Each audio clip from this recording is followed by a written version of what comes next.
गरुड़ पुराण में नरकों की संख्या 84 लाख बताई गई। अन्य स्थानों में योनियों की संख्या भी 84 लाख मानी गई। इससे यह अनुमान लगाना अनुचित न होगा कि संभवतः गरुड़ पुराण में 84 लाख योनियों में जीव के भ्रमण करने को ही 84 लाख नरकों के रूप में वर्णन किया गया हो।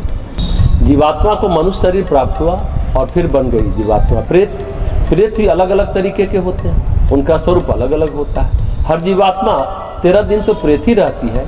जब तक दशगात के माध्यम से नए शरीर की उपलब्धि नहीं होती तब तक वो प्रेत ही रहती है। उतने दिन प्रेत रहना कोई बुरी बात नहीं है, लेकिन प्रेत ही हो जाना बुरी बात। ध्यान रखने की बात है, जो आपकी यात्रा है ना, वो कर्म यात्रा है।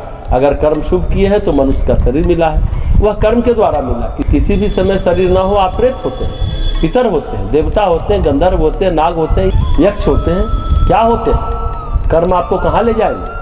एक सामान्य प्रेत होता है, वो प्रेतत्व से छूट जाता है जब मरणोत्तर श्राद्ध आदि कर्म होते हैं। इसलिए उस कर्मकांड में हमेशा प्रेत मुक्ति कहते रहे। प्रेत मुक्ति शब्द का प्रयोग करते हैं। प्रेत मुक्ति के लिए घड़ी घंट बांधते हैं, घंटा बांधते हैं। जन्म के समय 6 से 8 महीने जीव बड़ा लाचार होता है, माता पिता के भरोसे होता है, डॉक्टर के भरोसे होता है। मृत्यु के समय भी जीव लाचार होता है, वो भी अपने बेटा बेटी के भरोसे होता है। जन्म लिया जीव माता पिता के भरोसे होता है, उसी तरह मरा हुआ जीव बेटा बेटी के भरोसे होता है। ये जो कुल के लोग हैं मरे हुए हैं, बड़ी आशा भरी नज़रों से अपने वंश की ओर, अपने कुल की ओर देखते हैं कि ये लोग उद्धार करेंगे। फिर कर्मानुसार प्रेत हुआ 13 दिनों के लिए। दूसरा अल्पायु मृत्यु का प्रेत, आयु बची है लेकिन शरीर छूट गया तो उसको पूरा करने के लिए अशरीरी आत्मा प्रेत बनती है। तीसरा प्रेत हुआ प्रेत योनि का प्रेत, उसको प्रेत योनि मिल गई, यानी शरीर ही प्रेत का मिल गया।